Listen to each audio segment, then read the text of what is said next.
April மாதம் 26ஆம் தேதி சனிக்கிழமை இன்று மாலை 4:20 ராகு பகவான் கும்பத்திற்கு வருகிறார். கேது பகவான் சிம்மத்திற்கு வருகிறார். இந்த ராகு கேது பெயர்ச்சியின் மூலமாக என்ன நன்மை தீமை என்பதை வெளிப்படையாக பூசி மெழுகல் இல்லாமல் சொல்லுவதற்கு விரும்புகிறோம். 1.5 வருடம் கிட்டத்தட்ட ராகு கேது அவரவர்கள் இப்பொழுது இருக்கிற ராசியிலே இருப்பார்கள். அதனால் என்ன நன்மை தீமை என்ன பரிகாரம் இப்ப சொல்லிடுறோம். இப்ப பார்க்கலாம் ராசி பலன் ராகு கேது பெயர்ச்சிக்காக. மேஷராசிக்கார நேயர்களே, ராகு பகவான் ஏகப்பட்ட உதவிகளை இன்னும் 1.5 வருடத்திற்கு உங்களுக்கு செய்வார். லாபம் எல்லா துறையினருக்கும் எல்லா வகையிலும் இந்த 1.5 வருடத்தில் ராகு பகவான் லாபத்தை தான் தருவார். சந்தோஷமான ராகு பெயர்ச்சி உங்களுக்கு 3 ராசிக்கு தான் எந்த ஒரு ராகு கேது பெயர்ச்சியுமே உதவி செய்யும். அதில் ஒன்று உங்களுது. சூப்பர், ஒரே வார்த்தை, அவ்வளோதான், வெற்றி, சந்தோஷம். அப்புறம் என்ன சார் கேது பெயர்ச்சி சிறப்பாக இருக்குமா? இருக்கு. 6லிருந்து 5ஆம் இடத்துக்கு வந்திருக்கிறார். நல்லது. எனவே மொத்தத்தில் கூட்டி கழிச்சு பார்த்தா ராகு கேது பயிற்சி உங்களுக்கு நன்மைகளை அதிகம் தரும். தொல்லைகள் மிக மிக குறைவு. வெற்றி ராகு கேது பயிற்சி. நேயர்களே, இன்று உங்களுக்கு சிறப்பாக இல்லை என்பதை நினைவிலே கொள்ளுங்கள். இன்று ராகு கேது பெயர்ச்சி இருப்பதால் பொது வழிபாடு கட்டாயம் வழிபாடு என்பது இருக்கிறது. அதை செய்துவிடுங்கள் சொல்லுகிறோம். இன்று நிதானமும் பொறுமையும் முக்கியம். முக்கிய முடிவுகள் வேண்டாம். கவனம், பொறுமை, நிதானம். ரிஷபராசிக்கார நேயர்களே, 10ஆம் இடத்துக்கு ராகு வருகிறார். ஒரு ஸ்ட்ரிக்டான முதலாளி, கண்டிப்பான முதலாளி. அப்ப என்ன பண்ணுவாரு? அதே சமயத்தில் நியாயமான முதலாளி. நிறைய வேலை கொடுப்பாரு, வேலைக்கேற்ற சம்பளத்தை கொடுப்பார். அந்த மாதிரி தான் ராகு பண்ண போறார்.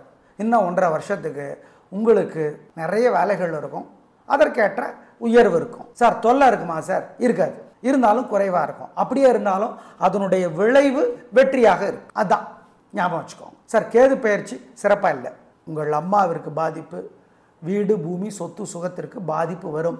கேது பகவானுக்கு பரிகாரம் பண்ணிக்கணும். என்னங்கிறத கடைசியில் சொல்கிறோம். மொத்தத்தில் ராகு பெயர்ச்சி சூப்பர், கேது பெயர்ச்சி சரியில்லை.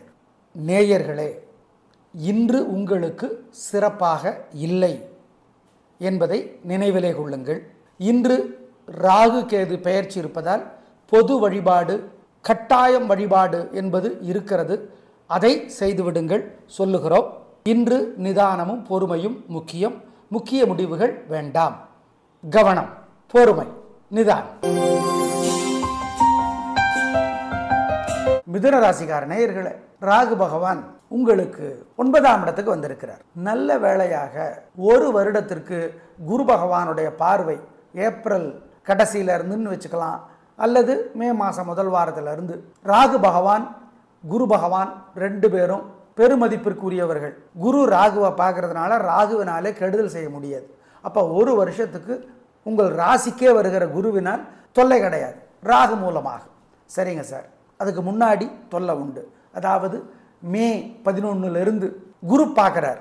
மே 11 வரைக்கும் என்ன தொல்லை பண்ணுவார்? அப்பா மூலமாக கொஞ்சம் தொல்லை, அப்பாவினால் தொல்லை, அப்பாவுக்கு தொல்லை, இதெல்லாம் உண்டு.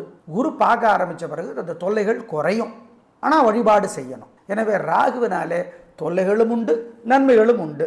வழிபாடு செஞ்சால் தப்பிக்கலாம். சார் கேது பயிற்சி சூப்பர். கேது பயிற்சி 4 ராசிகளுக்கு தான் உதவி செய்யும். அதில் ஒன்று உங்களுக்கு இன்னும் 1.5 வருஷத்துக்கு சூப்பர். வெற்றி, உயர்வு, தைரியம் அதிகம், உதவி அதிகம், எல்லாமே நன்மைகள், சந்தோஷம். அனுகூலமான எண், திசை, நேரம் அப்படின்னு கேட்டால் கேதுவினால உங்களுக்கு இந்த 1.5 வருடம் சூப்பர், பிரமாதம், எல்லாம் அனுகூலம்தான். நேயர்களே, இன்று உங்களுக்கு சிறப்பாக இல்லை என்பதை நினைவிலே கொள்ளுங்கள். இன்று ராகு கேது பெயர்ச்சி இருப்பதால் பொது வழிபாடு கட்டாயம் வழிபாடு என்பது இருக்கிறது. அதை செய்துவிடுங்கள் சொல்லுகிறோம். இன்று நிதானமும் பொறுமையும் முக்கியம். முக்கிய முடிவுகள் வேண்டாம்.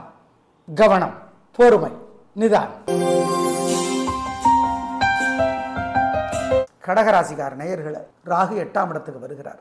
உடல்நலத்தை பாதிப்பார், விபத்தை ஏற்படுத்துவார், வியாதியை தருவார், விவகாரத்தை தருவார்.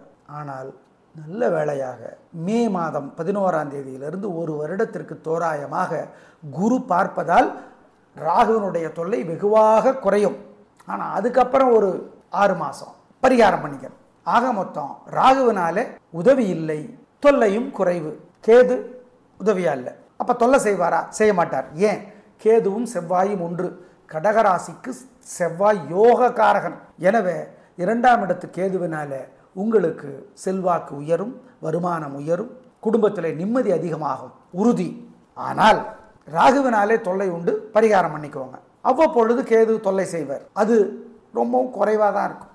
மொத்தத்தில் ராகு பயிற்சி தொல்லைகள் குறைவு, கேதுவினாலே நன்மை, சிறப்பு, சந்தோஷம். நேயர்களே, இன்று உங்களுக்கு சிறப்பான நாள், வெற்றி உண்டு. ஆனாலும் இன்று ராகு கேது பயிற்சி என்பதால் வழிபாடு முக்கியம். சொல்லுகிறோம், செய்துவிடுங்கள். இன்று உங்களுக்கு உங்கள் உழைப்புக்கு வெற்றி, உயர்வு, நிம்மதி. சிம்ம ராசிக்கார நேயர்களே, ராகு 7ஆம் இடத்துக்கு வருகிறார். முதல்ல சொன்ன மாதிரி ஒரு வருட குருவினோட பார்வை ராகுக்கு இருப்பதனால தொல்லைகள் குறைவு. ஆனாலும் கணவன் மனைவி இருவரும் கொஞ்சம் விட்டு கொடுத்து போகணும், அனுசரித்து போகணும், அட்ஜஸ்ட் பண்ணி போகணும். கணவன் மனைவிக்குள்ள ஜெயிச்சவங்க ஆக்சுவலாக தோத்தாங்க, தோக்கிறவங்க ஆக்சுவலாக ஜெயிச்சாங்கங்கிற கான்செப்ட் வரணும். சிம்மம் கொஞ்சம் விட்டு கொடுக்கணும், கம்பீரம், கர்வம் இதெல்லாம் விட்டுறணும். ராசிக்கே வருகிற கேது என்ன செய்வார்?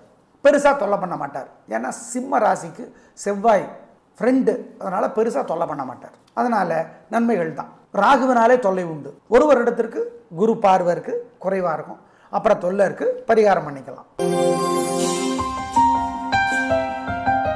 கன்னிராசிக்கார நேயர்களே, எப்பா 6ஆம் இடத்துக்கு வந்திருக்கிறார் ராகு. வியாதி தொல்லை, எதிரி தொல்லை, கடன் தொல்லை இல்லை, ஒரே வரி, அவ்வளோதான். அப்புறம் 12ஆம் இடத்துக்கு கேது போனதே பெரிய ரிலீஃப், ஆறுதல். என்ன சுப செலவுகள் இருக்கும், தூக்கம் குறையும் அல்லது அதிகமாகும், சோம்பேறித்தனம் கொஞ்சம் அதிகமாகும். ஏன்னா வெற்றி வருது, வெற்றி வந்தால் கொஞ்சம் கர்வம் வரும், கர்வத்தில் சோம்பேறித்தனம் வரும். மொத்தத்தில் ராகு பயிற்சி சூப்பர், கேது பயிற்சி பரவாயில்ல, மொத்தத்தில் சூப்பர். செலவு விஷயத்தில் கவனமாக இருங்க. தூக்கம், ஆமாம், அது சம்மந்தமாக கொஞ்சம் கவனமாக இருங்க. அதிக தூக்கமும் வரும் அல்லது தூக்கம் குறைஞ்சும் போயிடும். ரெண்டுக்கும் முறையான அக்கறை காட்டு. நேயர்களே, இன்று உங்களுக்கு சிறப்பான நாள், வெற்றி உண்டு. ஆனாலும் இன்று ராகு கேது பயிற்சி என்பதால் வழிபாடு முக்கியம். சொல்லுகிறோம், செய்துவிடுங்கள். இன்று உங்களுக்கு உங்கள் உழைப்புக்கு வெற்றி, உயர்வு, நிம்மதி. துலா ராசிக்கார நேயர்களே, கேது பயிற்சி சூப்பர், அவ்வளோதான். வெற்றி, உயர்வு, சந்தோஷம், பிரமாதம். ஆனால் ராகு பயிற்சி கொஞ்சம் சிரமம், அதிர்ஷ்டத்தை கொஞ்சம் குறைப்பார், குழந்தைகளாலே வம்பு வழக்கு வரும். ஆனால் ஒரு வருடத்துக்கு அது இருக்காது. ஏன்? குரு பார்க்குறாரு. மற்ற நாட்களில் வழிபாடு செஞ்சுட்டா நல்லது. மொத்தத்தில் கேது பயிற்சி சூப்பர், ராகு பயிற்சி பெருசாக தொல்லை இல்லை, நல்லது. அதிர்ஷ்டம், அதாவது வெற்றி நடுவில் கொஞ்சம் சிக்கலாகி கடைசியில் வெற்றி வரும். ஸ்மூத்தாக வெற்றி வராது. போனோம், பார்த்தோம், ஜெயிச்சோங்கிற மாதிரி இருக்காது. தோல்வி வந்து ஜெயிப்பு வரும். நேயர்களே, இன்று உங்களுக்கு சிறப்பாக இல்லை என்பதை நினைவிலே கொள்ளுங்கள். இன்று ராகு கேது பெயர்ச்சி இருப்பதால் பொது வழிபாடு, கட்டாயம் வழிபாடு என்பது இருக்கிறது, அதை செய்துவிடுங்கள். சொல்லுகிறோம், இன்று நிதானமும் பொறுமையும் முக்கியம். முக்கிய முடிவுகள் வேண்டாம். கவனம், பொறுமை, நிதானம். விருச்சிக ராசிக்கார நேயர்களே, கேது பயிற்சி பரவாயில்ல. வேலை உண்டு, அதற்கேற்ற சம்பளம் உண்டு, உழைப்பு உண்டு, அதற்கேற்ற உயர்வு உண்டு. கேதுவினால ராகு அம்மாவை தொல்லை செய்வதற்கும், கல்வியை தொல்லை செய்வதற்கும், சொத்து, வீடு, பூமி, சொகம் இது சம்பந்தமாக தொல்லை தருவதற்கும் வாய்ப்பு உண்டு. குரு பார்க்கறதுனால அந்த தொல்லைகள் ரொம்ப குறைவு. ஆனாலும் பரிகாரம் பண்ணிக்கணும், நல்லது. பரிகாரம் பண்ணிக்கிட்ட தப்பிச்சுக்கலாம். இன்று உங்களுக்கு சிறப்பாக இல்லை என்பதை நினைவிலே கொள்ளுங்கள். இன்று ராகு கேது பெயர்ச்சி இருப்பதால் பொது வழிபாடு, கட்டாயம் வழிபாடு என்பது இருக்கிறது, அதை செய்துவிடுங்கள். சொல்லுகிறோம், இன்று நிதானமும் பொறுமையும் முக்கியம். முக்கிய முடிவுகள் வேண்டாம். கவனம், பொறுமை, நிதானம். தனுசு ராசிக்கார நேயர்களே, சூப்பரான ராகு பயிற்சி. ராகு பயிற்சி 3 ராசிகளுக்கு தான் உதவி, இன்னும் 1.5 வருஷத்துக்கு. அதில் ஒன்று உங்களுது. சூப்பர், கம்பீரம், உயர்வு, தைரியம் எல்லாம் உண்டு. எதிர்பாராத உதவி, அதிக அதிர்ஷ்டம், சூப்பர். அப்போ கேது பயிற்சி அதுவும் நல்லது, அதுவும் நல்லது. மொத்தத்தில் ராகு கேது பயிற்சி ரெண்டுமே உயர்வை தரும், லாபத்தை தரும், வெற்றியை தரும். மாற்றி மாற்றி எப்படி சொன்னாலும் மொத்தத்தில் சூப்பர் தான். ஆனால் திருஷ்டி இருக்கும், அதுக்கு பரிகாரம் பண்ணிடணும். நேயர்களே, இன்று உங்களுக்கு சிறப்பான நாள், வெற்றி உண்டு. ஆனாலும் இன்று ராகு கேது பயிற்சி என்பதால் வழிபாடு முக்கியம். சொல்லுகிறோம், செய்து விடுங்கள். இன்று உங்களுக்கு உங்கள் உழைப்புக்கு வெற்றி, உயர்வு, நிம்மதி. மகர ராசிக்கார நேயர்களே, ராகு 2ஆம் இடத்திற்கு வந்திருப்பது நல்லதில்லை. ஆனால் 1.5 வருஷத்தில் 1 வருஷம் குரு பார்க்கறதுனால குடும்பத்தில் பிரச்சனை பண்ண அவரால் முடியாது. மீதி இருக்கிற 6 மாதம் குடும்பத்தில் நிம்மதியை குறைக்கிறது, செல்வாக்கு குறைக்கிறது, செல்வத்தை குறைக்கிறது, இதெல்லாம் உண்டு. அதை மாற்ற பரிகாரம் பண்ணணும், அவ்வளவுதான். சரிங்க சார், கேது பயிற்சி சிறப்பாக இல்லை. உடல்நலத்தை பாதிப்பார், விபத்தை ஏற்படுத்துவார், வியாதியை தருவார், விவகாரத்தை தருவார், விசனத்தை தருவார். விசனம்னா கவலை. ஆமாம், கேதுவுக்கு பரிகாரம் பண்ணிட தப்பிச்சுக்கலாம். நேயர்களே, இன்று உங்களுக்கு சிறப்பாக இல்லை என்பதை நினைவிலே கொள்ளுங்கள். இன்று ராகு கேது பெயர்ச்சி இருப்பதால் பொது வழிபாடு, கட்டாயம் வழிபாடு என்பது இருக்கிறது. அதை செய்துவிடுங்கள், சொல்லுகிறோம். இன்று நிதானமும் பொறுமையும் முக்கியம். முக்கிய முடிவுகள் வேண்டாம். கவனம், பொறுமை, நிதானம். கும்பராசிக்கார நேயர்களே, ராசிக்கே ராகு வந்திருக்கிறார், நல்லதில்லை. வியாதி, விவகாரம், விபத்து இதெல்லாம் தர வாய்ப்பு இருக்கு. பரிகாரம் பண்ணிக்கணும். 1 வருஷம் அது இருக்காது குரு பார்க்கறதுனால. மீதி உள்ள நாட்களில் பண்ணிக்கணும். பரிகாரம் பண்ணிட்டா தப்பிச்சோம். ராகு பயிற்சி சிறப்பாக இல்லை, உண்மை. சார், கேது பயிற்சி அதுவும் சிறப்பாக இல்லை. 7ஆம் இடத்துல வந்திருக்கிறார். கணவன் மனைவிக்கு இடையே வம்பு வழக்கு சிக்கல் எல்லாம் இருக்கும். விட்டு கொடுக்கணும். கும்பத்துக்கு இந்த பிடிவாதம், கர்வம் அதெல்லாம் இருக்கக்கூடாது. விட்டு கொடுத்தா நல்லது. மொத்தத்தில் வழிபாடு முக்கியம், கேதுவுக்காக, ராகுவுக்காக. நேயர்களே, இன்று உங்களுக்கு சிறப்பாக இல்லை என்பதை நினைவிலே கொள்ளுங்கள். இன்று ராகு கேது பெயர்ச்சி இருப்பதால் பொது வழிபாடு, கட்டாயம் வழிபாடு என்பது இருக்கிறது. அதை செய்துவிடுங்கள், சொல்லுகிறோம். இன்று நிதானமும் பொறுமையும் முக்கியம். முக்கிய முடிவுகள் வேண்டாம். கவனம், பொறுமை, நிதானம்.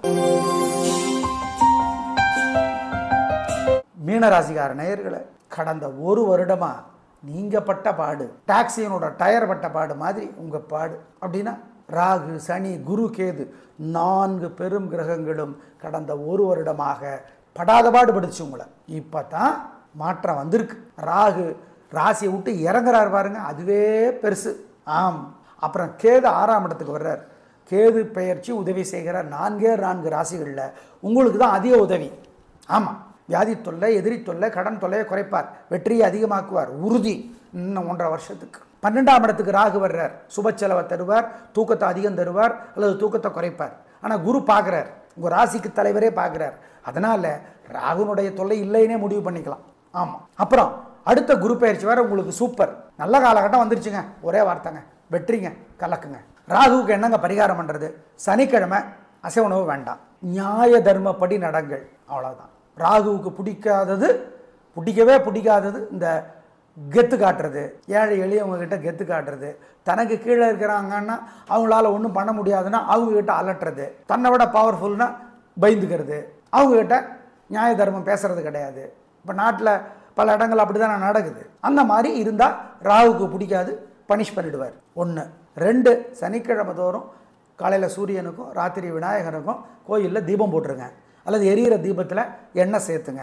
அல்லது எண்ணெய் இருக்கிற ஆனால் எரிஞ்சு அணைஞ்சு போன தீபத்தை மறுபடியும் ஏற்றி வைங்க. ஐயோ அதனால் வம்பு வந்துடுமா? அவங்க ஒன்றும் ஆகாது, தீபம் ஏற்றிய பலன் கிடைக்கும், செய்யுங்க. இதுதான் ராகுவுக்கான பரிகாரம். அபிராமி அந்தாதி சனிக்கிழமை ராத்திரியோ சாயந்தரமோ பகலோ வசதிப்பட்ட நேரத்தில் படித்து பாருங்கள், படிக்கணும். இதுதான் ராகுவுக்கான பரிகாரம். குறிப்பாக அறம், நியாயம், தர்மம் அதை மீறுகிறவர்களை தண்டித்தே தீருவார், கடவுள் தண்டிச்சிருவார். ஆமாம், நம்ம கூட சொல்கிறோம்ல, என்ன பண்ணிடுவே நீ, உன்னால் என்ன பண்ண முடியும்? ஏழை எளியவங்களால் ஒன்றும் பண்ண முடியாது. ஆனால் அடிப்பார் ராகு. அப்புறம் எளியாரை வலியார் அடித்தால் வலியாரை தெய்வம் அடிக்கும். சிம்பிள். சனிக்கிழமை இந்த பரிகாரம் பண்ணிடும். கேது பகவானுக்கு என்ன பரிகாரம்? செவ்வாய்க்கிழமையில் விநாயகர் பெருமானுக்கு தீபம் போடுங்க. விநாயகர் 4 மணி மாலைன்னு பாரதியார் ஒரு கவிதையில் ஒரு பகுதி விநாயகரை பற்றி எழுதியிருக்கார், படித்து பாருங்க. ஏழை எளியவங்களுக்கு உதவி செய்யுங்க. என்ன உதவி செய்யணும்? பணம் கொடுங்க, கொள்ளு வேக வச்சு சாதத்தில் கலந்து கொடுங்க, விநாயகர் பெருமானுக்கு தீபம் போட்டுருங்க, விநாயகர் அகவல்னு ஒரு புத்தகம் இருக்குது, ஔவையார் அருளியது, படித்து பாருங்க. இதெல்லாம் பண்ணீங்கன்னா நல்லது. திரும்பவும் சொல்கிறோம், நியாயம் தர்மம் அறம் மாறினீங்கன்னா மாட்டிக்குவீங்க. அப்புறம் அவ்வளோதான். நேயர்களே, ராகுவுக்கான பரிகார தலங்கள் உங்களுக்கே தெரியும். திருநாகேஸ்வரம், அம்மன் கோயில் எல்லாமே, அம்மன் கோயில் எல்லாமே. ஏன்னா ராகுவனுடைய தலைவர் அம்மன். சமயபுரம், அம்மனுக்கெல்லாம் தலைவி தமிழ்நாட்டில். சமயபுரம், பண்ணாரி, பாரியூர், சிறுவாச்சூர், கோயம்புத்தூர் கோணியம்மன், திருவானைக்காவல் அகிலாண்டேஸ்வரி, திருமையச்சூர் லலிதாம்பிகை, மதுரை மீனாட்சி, நெல்லையப்பர் காந்திமதி, இருக்கன்குடி மாரியம்மன், இப்படி உங்களுக்கு தெரியாதில்லை ஏகப்பட்டது இருக்குது. திண்டுக்கல் அபிராமி, புதுக்கோட்டை புவனேஸ்வரி.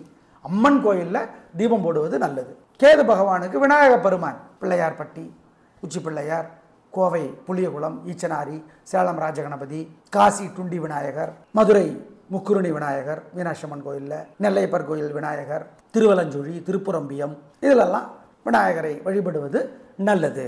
ராகு கேது பயிற்சி பலன்களை வெளிப்படையாக சொல்லியிருக்கிறோம், பயன்படுத்திக் கொள்ளுங்கள். நாளை பார்க்கலாம். நன்றி, வணக்கம்.